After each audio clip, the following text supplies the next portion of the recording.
భారతీయ జనతా పార్టీతో పొత్తున్న మైనార్టీల విషయంలో మా విధానం అయితే మీకు అనుకూలమే అని చెప్పేందుకు అనుగుణమైనటువంటి నిర్ణయాలు అనేకం చేస్తోంది తెలుగుదేశం పార్టీ ప్రభుత్వం.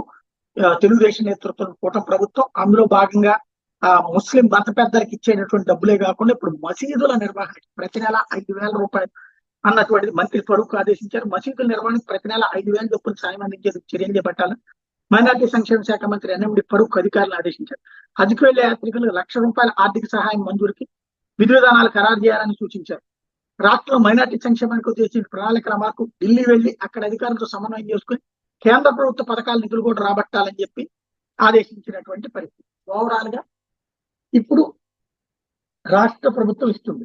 ఇది గుళ్ళకి ఇస్తారా అంటే ఇవ్వరు. గుళ్ళకి కూడా ఇస్తున్నామంటారు. గుళ్ళకి ఇచ్చే దేవాదాయ శాఖ ప్రజలందరూ భక్తులు విరాళాలుగా వేసినటువంటి డబ్బుల్లో నుంచి ఒక 20% చొప్పున ప్రముఖ ఆలయాలు లైక్ సింహాచలం, దుర్గగుడి, తిరుపతి ఇట్లాంటి వాటి నుంచి కార్పస్ ఫండ్ ఒకటి తీసి ఆ అమౌంట్ లో నుంచి ఆలయాలకు నిర్వహణకి ఇస్తున్నారు, అర్చకులకు ఇస్తున్నారు. కానీ ఇక్కడ మైనార్టీలకి, ముస్లింలకైనా క్రైస్తవులకైనా ఇచ్చేది రాష్ట్ర ప్రభుత్వపు బడ్జెట్ ఆదాయం. ఇది ఇక్కడ స్పెషాలిటీ.